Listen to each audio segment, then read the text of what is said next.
la genética de Satanás. Como un subtítulo podríamos llamar la corrupción de la imagen de Dios en el ser humano.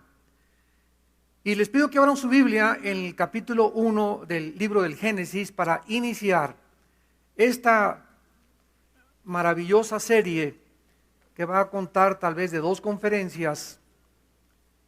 Y vamos a profundizar y vamos a entender de qué manera Dios, como dice Proverbios, vela por el conocimiento. Dios es el que controla el conocimiento. Voy a tratar de ser lo más explícito. No se imaginan cómo le pido a Dios que me dé sabiduría para esta serie, para poder explicarles claramente las maravillas y las profundidades de la palabra de Dios. Pero cuando Dios dice que Él vela por el conocimiento, significa lo siguiente: después de toda la historia, el conocimiento aumentó de una forma increíblemente desproporcionada en contraste con 18 siglos de historia en el siglo XX.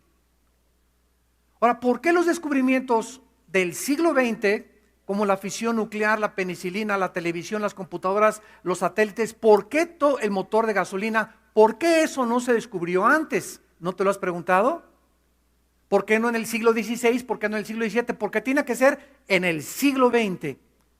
Bueno, Dios le había dicho a Daniel en el capítulo 12 de su libro que sellara las palabras del libro de Daniel y que muchas profecías iban a estar selladas. O sea, cuando Dios le pone un sello a algo, significa que nadie lo puede abrir más que el Espíritu Santo. Y Dios tenía el tiempo, porque Él es el Señor del tiempo, ¿verdad?, para que en el siglo XX quitara el Espíritu Santo el candado y pudiera entonces abrirse el conocimiento a toda la población del mundo, y comenzaron las ideas. Porque ¿qué son los inventos? Ideas. ¿Quién inventó que el pararrayos, que la televisión? Ideas que entran a la mente, y la pregunta es: ¿de dónde vienen esas ideas?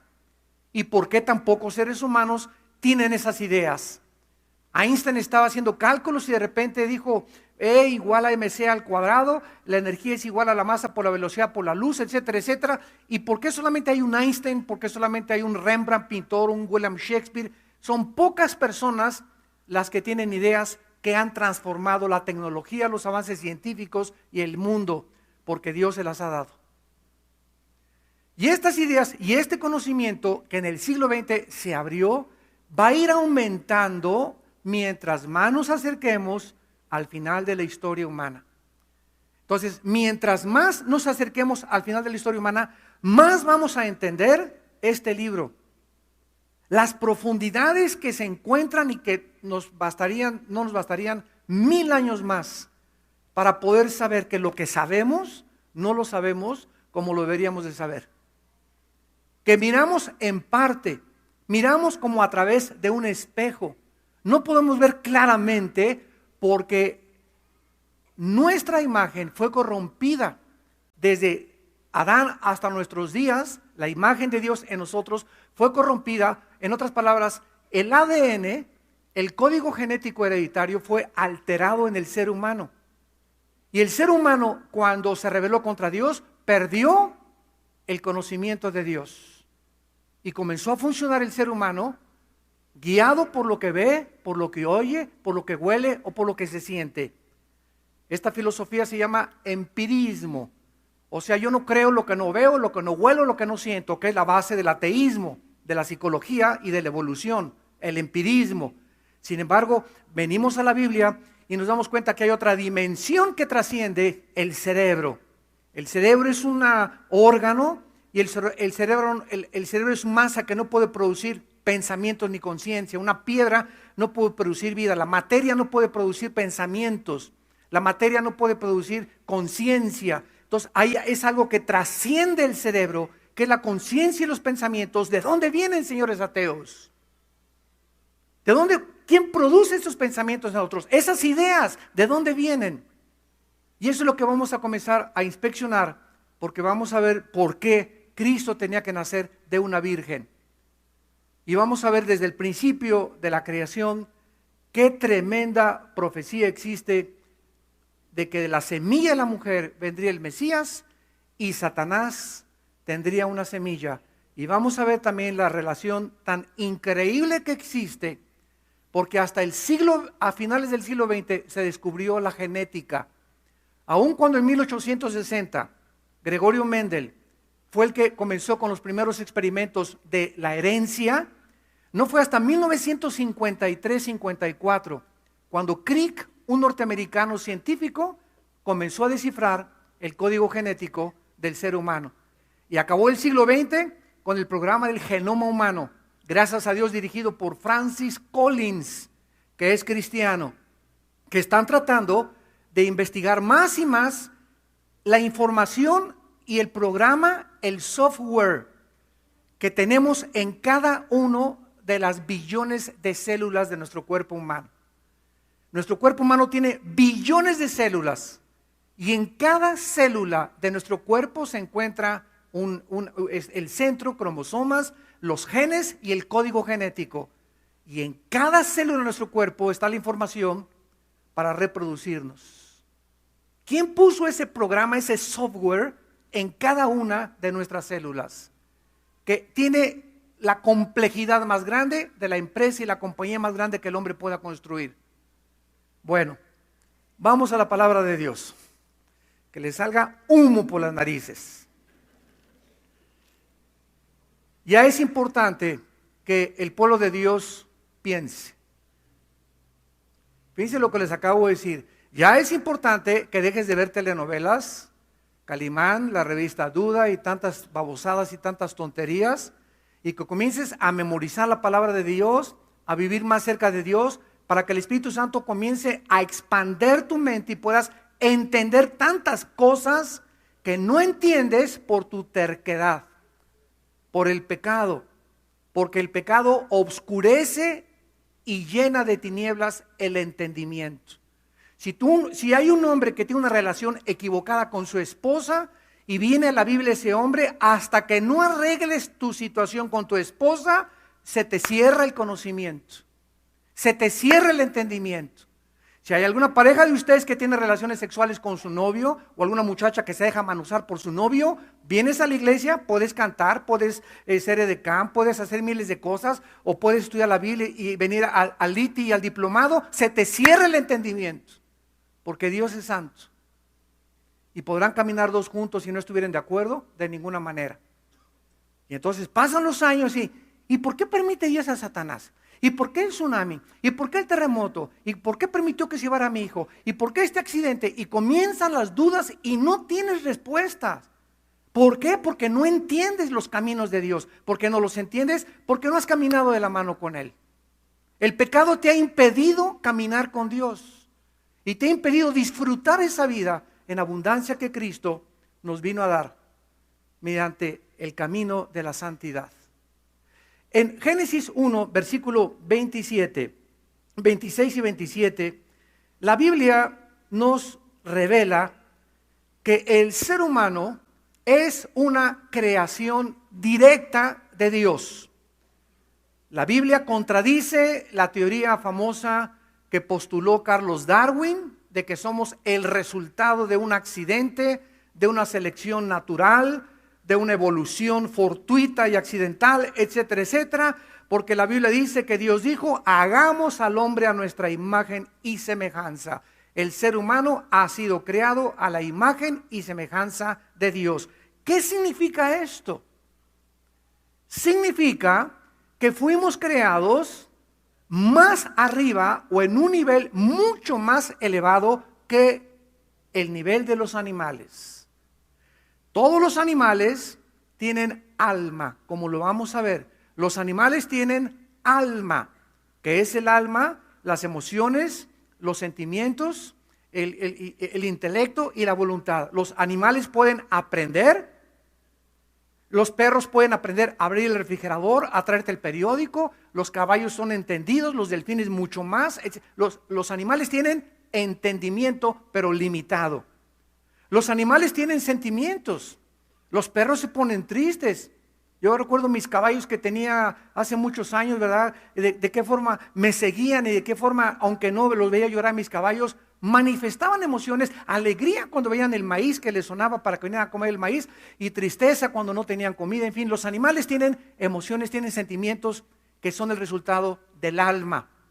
Pero el ser humano fue creado a un nivel mucho más alto, a la imagen de Dios, semejantes a Dios sin ser dioses. Esto es muy importante. Semejantes a Dios sin ser dioses. Ahora, esta semejanza con Dios, ¿qué significa? ¿Qué es lo que vamos a tratar de descifrar? Dice la Biblia que Dios es espíritu, Juan 4:24. Entonces ya tenemos un paso más elevado. El ser humano, al ser creado a la imagen de Dios, significa que somos seres espirituales. Los animales no tienen espíritu. Tienen alma, tienen vida biológica, pero no tienen espíritu. Nosotros tenemos espíritu. Sin embargo, esta imagen que Dios le puso al ser humano cuando fue creado, en el momento en que el ser humano le dijo a Dios, no quiero seguirte, yo quiero decidir lo que es bueno y lo que es malo, el árbol del conocimiento del mal, ¿eso dice? Del conocimiento del bien y del mal. O sea, había en ese árbol que Dios les dio algo de bien. No dice el árbol del mal, ese árbol está podrido, no. Hay algo de bien en ese árbol. Pero yo quiero, dice Dios, que ustedes no decidan lo que es bueno y lo que es malo, porque yo soy el legislador cósmico. Yo soy el único que les puedo decir qué es bueno y qué es malo. Y Adán y Eva dijeron, no, nosotros lo podemos decidir como seres humanos. Y Dios los dejó que ellos participaran de ese árbol. Y en ese momento, desde Adán hasta nuestros días, el ser humano ha tratado de decir qué es bueno y qué es malo. Esto se llama relativismo en filosofía. Relativismo. Pues para ti eso es bueno, para mí eso es malo. Para ti ser homosexual es bueno, para mí es malo. Para ti es bueno fumar marihuana, para mí no es malo. Para ti es malo el adulterio, para mí no es malo el adulterio. Para ti es malo robar, para mí no es malo robar. Los nazis, la conferencia que di ayer en el Hotel Sheraton, se las recomiendo, las lecciones del nazismo, expliqué, ¿verdad?, que en el juicio de Nuremberg, los nazis dijeron, es que para ustedes, los del occidente, es malo lo que nosotros hicimos, pero nosotros estábamos obedeciendo al Führer. Y lo que el Führer nos dijo, lo teníamos que obedecer. Entonces, ¿bajo qué ley, dijeron los nazis, nos van a juzgar? Los nazis sobrevivientes de la Segunda Guerra Mundial. Y entonces se formó un conflicto dentro de la misma jurisprudencia, dentro del área jurídica. Los abogados más eminentes del mundo comenzaron a preguntarse, los nazis los retaron, ¿bajo qué leyes nos van a juzgar? Bajo nuestras leyes era permitido matar, asesinar por causa del Reich y del Partido Nacional Socialista nazi. Pero ustedes tienen esas leyes, nosotros tenemos esas leyes. ¿Por qué nos juzgan con sus leyes? Hasta que finalmente un abogado cristiano que fue enviado desde Washington a Berlín dijo lo siguiente, bajo la ley de la conciencia. Bajo la ley de la conciencia, le dijo, ustedes mataron su conciencia. ¿Qué es la conciencia? Esa voz que nadie puede negar que está entre nosotros, que nos dice que algo es bueno y que es malo, hasta que tú llegas a decir, no, no es malo, no es malo, no es malo, no es malo acostarme con mi novio, no es malo acostarme con mi novio, hasta que cauterices tu conciencia y te acuestas como si te comieras una concha en la noche remojada en chocolate. Y lo haces de lo más natural del mundo, porque ya cauterizaste tu conciencia. Al Capone a los 14 años de edad mató a una persona por primera vez, no durmió. A los 15 mató a otra persona, durmió un poco menos. A los 17 había matado 4 o 5 personas. A los 18 Al Capone ya había cauterizado su conciencia. Eso le pasa a los asesinos, a los narcos, a los secuestradores. Llega un momento en el que esa voz dentro de ti la apagas y te conviertes en un animal. Ya no eres guiado por tu conciencia, eres guiado por instintos asesinos de odio y de rencor, porque esa conciencia que nos diferencia de los animales, de que hay un Dios y de que somos responsables delante de Dios y de que el pecado tiene que ser pagado, lo has asesinado dentro de tu corazón. Robar igual, ¿verdad? Comienza a robar y te robas 500 pesos, 1000 pesos y se te hace una costumbre y llegas a convencerte de que no es pecado. Y llegas a creer que lo que estás haciendo no es malo. No, yo robo, pero no comparado con los que roban tantos millones, ni con los banqueros. Me robo un clavelito de vez en cuando o una canita al aire. Yo soy adúltero, pero no como mi compadre que tiene 3 amantes. No, yo un amante de vez en cuando. Y comenzamos así a maquillar el pecado. ¿Por qué? Porque la imagen ha sido deteriorada y corrompida desde Adán hasta nuestros días. En otras palabras, el código genético humano fue alterado. Síganme con mucho cuidado, aquí partimos. El código genético que traemos en cada una de nuestras células fue alterado, fue modificado, fue deteriorado por el pecado. Hagan de cuenta que perdimos ciertos bits como una computadora en el código genético.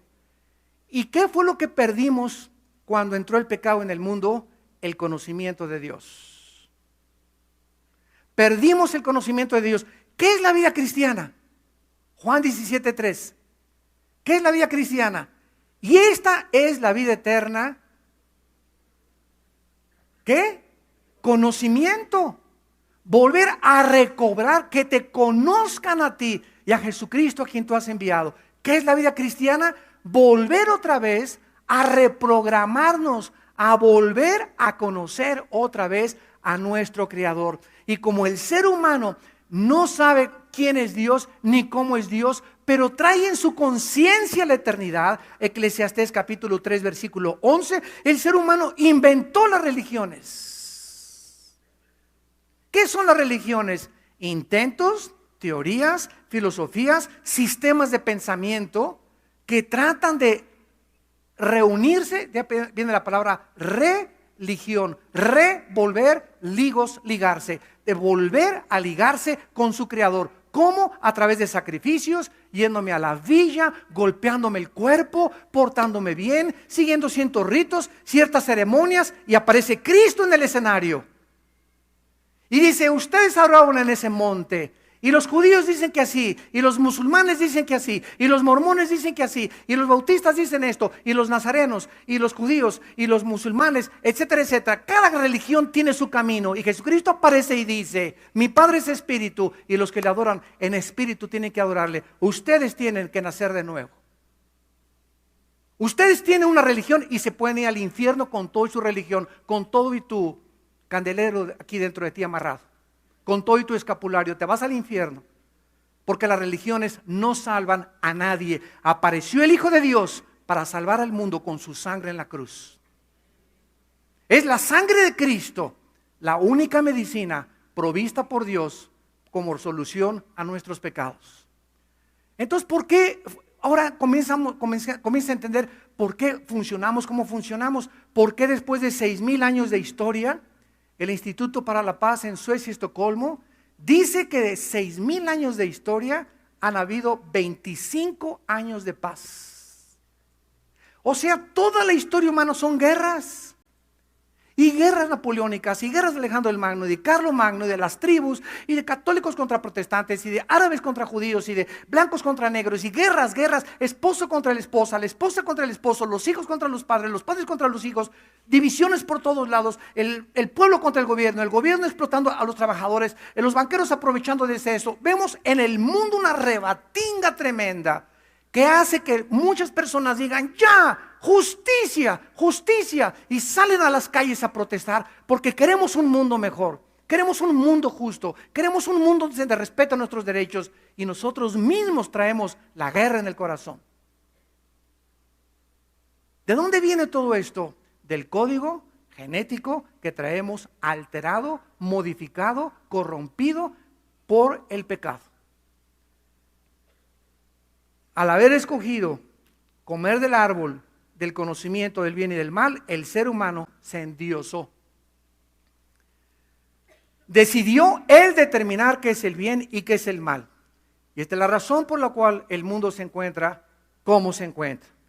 Dios envía a su Hijo a morir en una cruz para corregir el problema moral, genético, espiritual mediante su muerte. Si alguien iba a solucionar y a traernos la medicina, no íbamos a ser nosotros, porque el pecado alteró mi mente. Estamos como en tinieblas mentalmente, no percibimos el mundo espiritual. Repito, solamente juzgamos por lo que vemos, oímos, sentimos, pero para poder penetrar y romper esta barrera del mundo invisible espiritual que existe, necesitamos que alguien de ese mundo espiritual entre a nosotros, nos quite las vendas y podamos ver que existe algo mucho más allá que trasciende lo material y lo visible y lo terrenal, y ese mundo invisible donde existe Dios y millones de criaturas es el mundo donde esas criaturas pueden entrar a nuestra dimensión, pero nosotros no podemos entrar a esa dimensión más que guiados por el Espíritu de Dios. Ahora escúchame muy bien, la brujería, la hechicería, los magos y las personas que practican lo oculto, lo paranormal, saben en su conciencia que hay algo que trasciende por los fenómenos paranormales, por voces, etcétera, etcétera, porque no saben quiénes son, pero nosotros sabemos quiénes son: demonios, criaturas invisibles que están continuamente hablándonos al oído y dándonos ideas de destrucción. Mátate, quítate la vida, no sirves para nada, no te puedes volver a casar, nadie te va a hacer caso, eres una gorda, eres un gordo, nadie se va a fijar en ti, nunca vas a progresar. Y se pinta un panorama oscuro para abortar la misión que Dios tiene para tu vida. Entonces, esas criaturas invisibles espirituales son las que tratan de atormentarnos, porque el propósito de Satanás es atormentar la mente.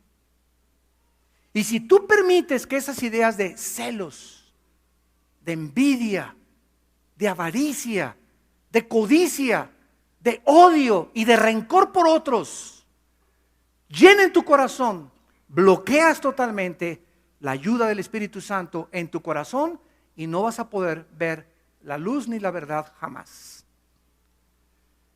Esta es la razón por la cual Cristo invade el escenario mundial y nos comienza Cristo a revelar que existe otro mundo y que las leyes vienen de arriba, no las hacemos nosotros. Ahora, muy bien, nuestra historia pues tiene inicio en el huerto del Edén y va a terminar con la segunda venida de Cristo. Inmediatamente vamos a Génesis capítulo 3 versículo 15, y este es el versículo que más locos ha traído a los teólogos de toda la historia. Es el versículo que hasta hace 30, 40 años no se podía entender. Recuerden cómo comenzamos esta conferencia. El conocimiento es progresivo. Mientras Dios alumbra los ojos de la ciencia, Dios permite que a través de la observación de la ciencia y de los experimentos científicos nosotros comprobemos que es verdad la Biblia. O sea, la ciencia no comprueba que la Biblia tiene razón. La Biblia comprueba que lo que se está descubriendo es verdad. La ciencia es juzgada por la Biblia, no la Biblia por la ciencia. Entonces, Dios ha permitido el descubrimiento de la genética. Miles de años antes de que se descubriera, ya Dios había dicho desde el Génesis 1, cada árbol producirá una semilla según su fruto, según su género. Las manzanas producirán semillas de manzanas y contendrán dentro de la semilla de las manzanas, que van a ser manzanas y nunca uvas, ni plátanos, ni sandías. Las sandías van a tener un código genético hereditario, un programa, un software para que las sandías, ahí encerrado ese programa, al sembrarlas, produzcan sandías color verde por afuera, blanco y rojo por dentro, con semillas que produzcan sandías según su género y su especie. Los changos van a producir changos, las jirafas todas con el cuellote largo, los elefantes todos tendrán sus trompas, los gatos todos tendrán la felinidad, y así cada especie tiene su especie porque está contenida en el esperma. que la Biblia llama la semilla. El esperma determina el género y la especie. Un esperma de un chango nunca producirá perros. Un esperma de un hipopótamo nunca producirá elefantes. Porque el código genético hereditario contenido en un software ahí en las células de cada animal determina el cuerpo, el tamaño, el color, la estructura que Dios escogió y determinó. Esta es la razón, señores ateos y evolucionistas, que les enseñan a los estudiantes que venimos de Chita y del chango. Esta es la razón por la cual nunca se ha podido descubrir el cambio genético y la mutación de una especie a otra especie. En 6,000 años de historia no ha habido ninguna prueba del famoso eslabón perdido. Y no solamente tendrían que encontrar un eslabón, tendrían que encontrar miles de eslabones. No ha habido nunca una mutación de una especie a otra especie. Ni de insectos, ni de mamíferos, ni de reptiles, ni de ninguna especie de animal. Menos de seres humanos. Nunca ha habido una raza subhumana. ¿Por qué? Por las leyes genéticas de Dios. Ahora, este versículo de Génesis 3:15, repito, hasta que comenzaron a descubrir la cosa de la genética, se comenzó a entender lo siguiente. ¿Qué dice este versículo? Dios le está hablando a Satanás. Pondré enemistad entre ti y la mujer, entre tu simiente y la simiente suya. Esta te herirá en la cabeza y tú le herirás en el calcañar. Por favor, apunten el significado de la palabra hebrea simiente. Es la palabra sera con Z, así como suena, sera con Z. Y se tradujo en la Biblia semen, esperma, descendencia, relaciones sexuales, fecundar y alianza. Repito, se tradujo en la Biblia semilla, semen en Levítico 15:16, descendencia en Levítico 21, acostarse o tener relaciones sexuales en Levítico 19:20, fecundar en Números 5:28 y alianza en Daniel 2:43. ¿Ven ustedes la interrelación de todas estas traducciones e interpretaciones? ¿Qué es lo que hizo que yo tuviera la nariz que tengo y el color de piel que tengo? Yo desciendo de mi tatarabuelo. Entonces, de mi tatarabuelo, mi tatarabuelo tenía el cromosoma Y, porque todos los varones heredamos el cromosoma Y, si no, no serías varón. Lo que nos hace varones es el cromosoma Y. Las mujeres tienen 2 cromosomas, lo vamos a hablar después, XX. Nosotros tenemos XY, los varones. Entonces, lo que nos hace varones es la Y, porque desde mis tatarabuelos, el cromosoma Y, desde Adán, los varones traemos el cromosoma Y, desde Adán. Y las mujeres traen las doble X desde Eva. Y entonces cada uno de nosotros heredamos características físicas, el color de la piel, la altura, la roncha de tu mamá o de tu abuela. Usted trae el lunar de tu abuelito, las narices de perico de Australia de tu abuela o de tu tío, el color de pelo, etcétera, etcétera. Y todo eso, ¿cómo llegó a mí? ¿Cómo llegó a mí toda esa información que hizo el cuerpo, la estatura, la cara que tienes tú y que tengo yo? ¿De dónde viene eso? Del esperma de mi papá y del óvulo de mi mamá. ¿No es verdad? En el esperma de mi papá, microscópico, nos vuela y nos funde los fusibles. En esa partícula microscópica del esperma de mi papá, cuando hubo la eyaculación de mi papá y tuvo relaciones con mi mamá, salieron más de 500 millones de espermas, así como lanzando, y uno solo entró a ovular el huevo de mi madre. Y en ese esperma de mi padre venía contenida microscópicamente el software de Dios. Y cuando se junta el esperma de mi padre con el óvulo de mi madre, y el esperma de mi padre entra al óvulo de mi madre, se juntan los dos y se produce un cigote de 46 cromosomas, y de ahí la herencia genética de la mujer, porque traigo herencia genética y tú también de tu mamá, y la herencia genética de mi papá se juntan, y muchas veces domina más la herencia del padre. Mira, se parece al papá, no se parece a la mamá. ¿Por qué? Porque trae más fuerte la herencia de la mamá que del papá. El tercer hijo, ese sí se parece al papá, ahora sí está guapo, ¿verdad? Oigan, pero esta información, este conocimiento nos sobrecoge, ¿no es verdad?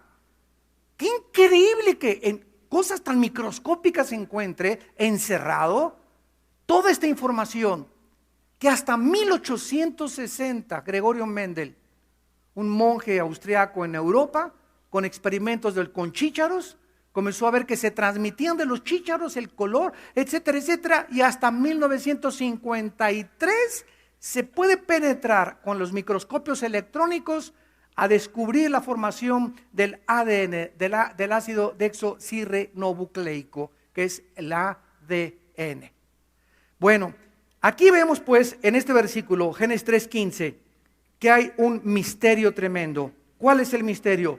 Primero, número uno, se está diciendo y se está profetizando que de la mujer, pero no solo de la mujer, vamos a meterle la lupa, de la simiente de la mujer. Un momento, la primera pregunta. Vean qué profundidad de este versículo. Las mujeres no tienen la semilla. El hombre es el portador de la semilla, del esperma. ¿O no? ¿O sí? Pues sí. El hombre es el que envía la semilla, la mujer, Dios la creó, la receptora. Las mujeres fueron creadas por Dios para recibir. Maridos, amen, se nos da a nosotros, den, amen a sus mujeres, cuiden a sus mujeres, consideren a sus mujeres. Y la mujer solamente fue creada para recibir amor, a caricitas, a papachos. Mientras la mujer reciba, es feliz. Entiende esto, marido que me escuchas. Y por eso es tan importante cuando están depresivas llevarlas al mall. Se los digo con todo mi corazón y lo he comprobado. Yo tengo un problema con mi esposa, así como que no sé cómo. Yo le digo, Dios, dame sabiduría para ver cómo me la acerco otra vez, Señor, porque ahorita ni duermo en la noche en la cama.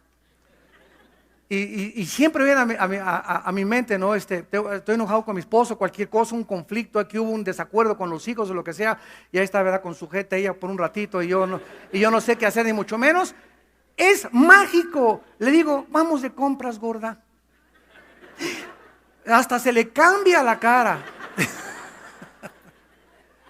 Y miren, y la llevo al centro comercial, al mall, la dejo, yo me siento ahí con mi Biblia, a leer un libro, lo que sea, una cafetería, y anda a las 3 o 4 horas, llega con una bolsa, con 2, 3 bolsas, mi amor, te quiero mucho.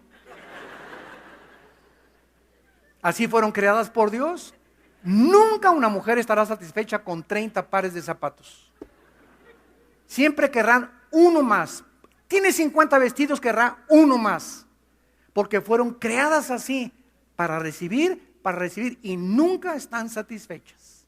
Nosotros fuimos criados para dar genética, social y de una forma también psicológica. Entonces, aquí hay un conflicto, ¿verdad? Porque está aquí explicando esto de que la simiente de la mujer. Entonces, muchos teólogos antes del 1860, yo tengo libros del siglo XV, del siglo XVI, del siglo XVII, de muchos cristianos, les fundió los fusibles. Oye, pero aquí se equivocó el Espíritu Santo.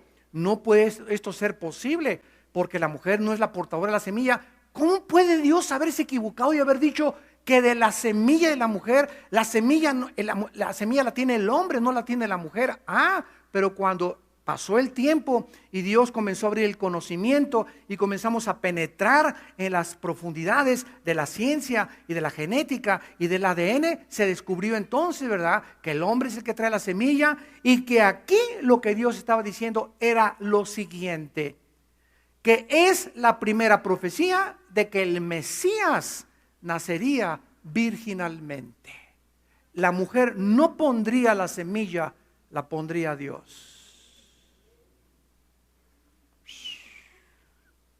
Ahora comenzamos a ahondar y a preguntarnos, ¿y por qué José? Bueno, que José con cara de calavera que hubiera tenido José, ¿por qué no podía José tener relaciones con María? ¿Y por qué Jesús no podía nacer como uno de nosotros, de papá y de mamá? ¿Por qué tuvo que intervenir Dios para que Dios pusiera el cromosoma Y en el óvulo de María? Si José hubiera puesto el esperma en el óvulo de María, él hubiera nacido con pecado. Entonces ya comenzamos a ahondar más. Entonces quiere decir que a través del esperma del varón se transmite el pecado. Quiere decir que viene entonces en la sangre el pecado. Porque dice Levítico 17:11 que la vida de la carne está en la sangre. Y la palabra vida en Levítico 17:11 es nepej en el hebreo, que significa alma. Vean ustedes cómo estamos rascándole. En otras palabras, el alma está en la sangre, el espíritu está en la mente. Aquí es la habitación del Espíritu Santo, en nuestra mente. El alma, las características físicas, emocionales y sentimentales, y el pecado es transmitido a través de la sangre. ¿Qué pasó con Adán? Se infectó su sangre. Y todos nosotros hemos nacido con sangre infectada. Salmo 51:8, en pecado fuimos concebidos. No dice nacidos, desde la concepción, desde la fecundación, porque es muy diferente nacer a ser concebido.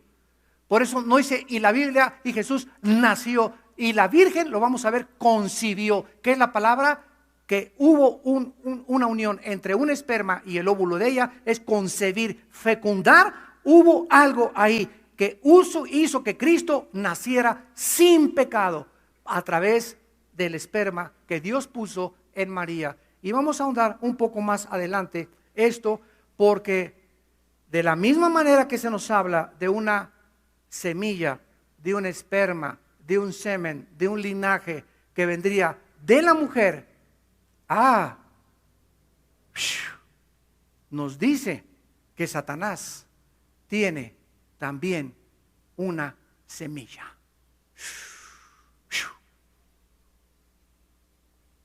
¿Satanás tiene esperma?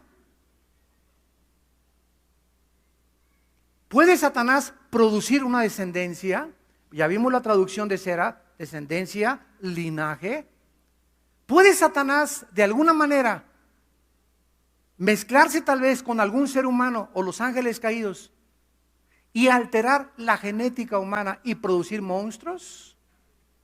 La Biblia nos dice ese y sí,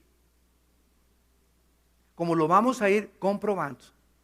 Y esta es la razón por la cual el anticristo, la obra maestra de Satanás, será un individuo que habrá de nacer de la mezcla o de la alteración genética de una mujer humana para falsificar el nacimiento y la encarnación del Hijo de Dios. Y ese ser que nacerá, el anticristo, será un hombre, claro que humano, porque así como Cristo tenía que tener, escúchenme, herencia genética humana, Cristo tenía que tener herencia genética humana. El vientre de María no fue una incubadora, como muchos teólogos han dicho. No, solamente sirvió como incubadora y todo lo hizo Dios dentro del vientre de María. No, Cristo tenía que nacer de la semilla de Adán, de Abraham, de Isaac, de Jacob, de David, de Noé y de toda la línea que corre a través de la Biblia. El Hijo de Dios tenía que heredar en su sangre la humanidad, pero sin pecado. Porque si el Hijo de Dios, Él puede haber sido un ángel que bajara, si el Hijo de Dios no hubiera heredado la humanidad de nosotros, no hubiera podido ser hombre. Y si no hubiera podido ser hombre, no hubiera podido pagar por nuestros pecados. Porque en la cruz del Calvario, el que pagara por nuestros pecados tenía que ser identificado con la raza humana. Identificado con la raza humana, pero sin pecado. Fueron puestos nuestros pecados sobre Él. Él no pecó.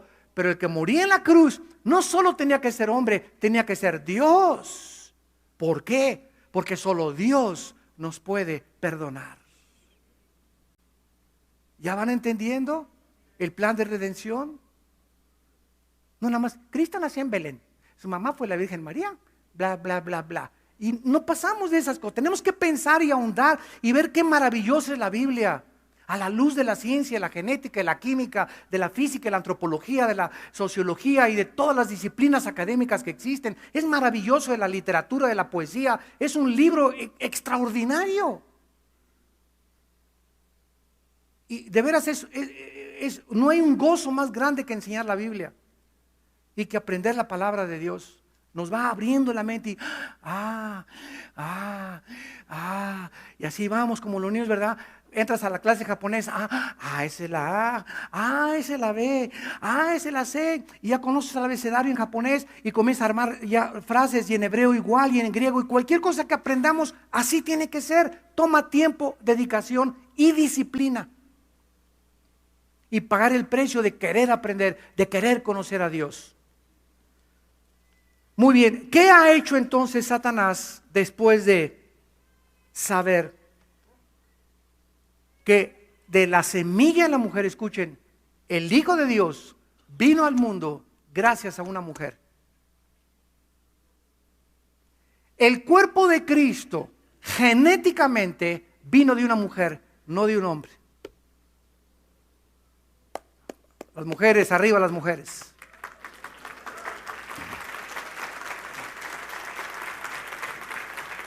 Ahora entienden, ahora entendamos lo siguiente.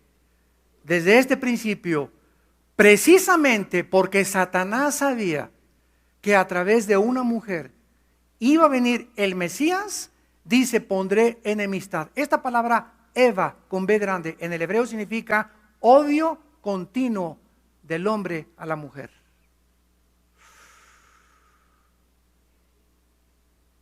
Y ahora entendemos por qué en la mayor parte de las culturas el hombre ha tratado de sobajar a la mujer. Tú eres más que mi esclava. Y aquí quiero tener a mis dos nenorras y aquí también con sus bikinis porque solamente para el sexo sirven. Y a ver un concurso de belleza, concurso de a cuánto está el 25 kilos y el kilo de aguayón. Concursos de carne, exhibir a las mujeres simplemente como objetos y deseos sexuales. Y por eso el hombre se casa sin entender el mecanismo y la razón de que dentro de nosotros existe un espíritu que va a tratar, si no somos cristianos y aún siendo cristianos, tenemos que luchar contra este espíritu de que mi esposa es coheredera de la gracia y cuidado con yo tener una relación equivocada con mi esposa. 1 Pedro 3:7, porque si yo tengo una relación equivocada con mi esposa y no le pido perdón o no arreglamos eso pronto, mis oraciones no son escuchadas. Adiós negocio, adiós ministerio, adiós progreso, adiós salud, adiós todo. Dios se hace a un lado. Chencho, hasta que tú no vayas, no me traigas nada, hasta que no arregles con tu esposa tus problemas y la trates como una reina. Como una reina. Y te metas eso y te quitas lo Pancho Villa dentro de ti y lo macho Camacho, no voy a tener trato contigo. Maridos, amen a vuestras mujeres como Cristo amó a la iglesia hasta la muerte sacrificialmente. Mientras tú no respetes a tu novia y no la toques, no me pidas que te bendiga, ni que te prospere en la música, ni que te prospere en nada. ¿Por qué? Porque si no tratas a tu novia y no la respetas, tampoco lo vas a hacer con tu esposa. Tampoco lo vas a hacer con tu esposa. Y esta es la razón por la cual en los países del Medio Oriente, ahora que fuimos a Jordania, bueno, en Jordania yo creí que existía el patriarcado, y en Jordania nos sorprendimos de que existe el matriarcado.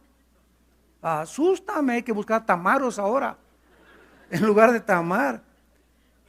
O sea, la mujer se ha revelado de tal manera, donde el hombre pierde ya totalmente su decisión, como un juicio de Dios por haberlas tratado en el pasado de esa manera, y entonces comienza a levantar a la mujer, y la mujer se vuelve en la cabeza del hogar, lo cual rompe el diseño de Dios, porque en un hogar donde ella mande y donde ella tenga las decisiones, es un hogar bajo el juicio de Dios. Es el hombre el que tiene la responsabilidad de ser la cabeza de la mujer. Y no significa despreciarla y tratarla como una sirvienta, al contrario, significa entender el papel que Dios le dio a ella y que dio a nosotros. ¿De dónde viene ese odio del hombre contra la mujer? Ese menosprecio viene de Satanás. Por eso cualquier cultura, como los talibanes en Afganistán, ¿no han visto? Que les cortan con navaja la boca, los labios a las mujeres, o las ponen así enfrente de un estadio y las comienzan con un bate a golpearlas porque encontraron adulterio, y el esposo que cometió adulterio, ¿por qué? O el amante, ¿por qué no lo mataron también? O sea, es increíble cómo tratan a las mujeres.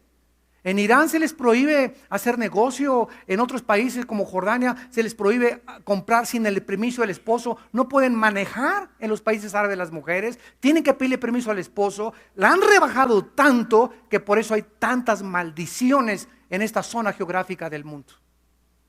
¿Por qué? Porque Satanás odia a la mujer, porque la mujer fue el instrumento de Dios para traer al Hijo de Dios al mundo. Y por eso todos nosotros los hombres en esta mañana somos y descendemos de nuestra mamá. Tú no existirías si no hubieras tenido una mamá. Así que cuidado con hablar mal de las mujeres y de las suegras también. Eso más nos vale, ¿verdad? Muy bien. Ahora veamos. Se nos acabó el tiempo, pero rápidamente vayamos a Deuteronomio capítulo 2. Y veamos rápidamente de qué forma Satanás, si lo vamos entendiendo, de qué forma Satanás, al darse cuenta que de la mujer vendría el Mesías prometido, no del hombre, de la mujer, del material genético de la mujer, él claro que no entendía el nacimiento virginal, Satanás no lo entendió. Pero vemos desde el principio que la Biblia nos enseña que desde el principio de la Biblia, Satanás ha tratado de abortar que nazca el Mesías. ¿Y cómo lo podría lograr? Tratando de pervertir o echar a perder o destruir la semilla de las mujeres. ¿Qué hizo Satanás en Génesis capítulo 6? Los ángeles caídos, si no tuvieron una relación sexual con las mujeres, alteraron la genética, porque lo vamos a ver después, el endemoniado gadareno, ¿verdad? Los demonios controlaron sus cuerdas vocales, sus nervios ópticos, sus oídos, su fuerza, sus músculos. Los demonios pueden entrar al cuerpo y alterar tu páncreas, inflar tu hígado, deteriorar tus alvéolos pulmonares, alterar tu ritmo cardíaco, cambiar tu voz. Los demonios tienen un control de las neuronas del cerebro que nosotros no tenemos todavía. Nos conocen a la perfección. Y ellos pueden entrar y alterar cuando el esperma entre y comience la fecundación. Satanás tiene, y lo vamos a comprobar, tiene el poder de alterar que ese niño se convierta en un monstruo de 2 cabezas y que no nazca normal, o que nazca con una pierna, o que nazca con un brazo, y cuando nace le echamos la culpa a Dios. Sin darnos cuenta el poder tan grande satánico que existe, que la Biblia nos revela. ¿Qué pasó con esta mezcla? En Génesis 6 nacieron los Nefilim. Nefilim en el hebreo significa seres caídos, de 4 o 5 metros de estatura, con 12 dedos en las manos y 12 dedos en los pies. La Biblia les llama los gigantes. Y habitaron aquí en la tierra 1000 años los gigantes.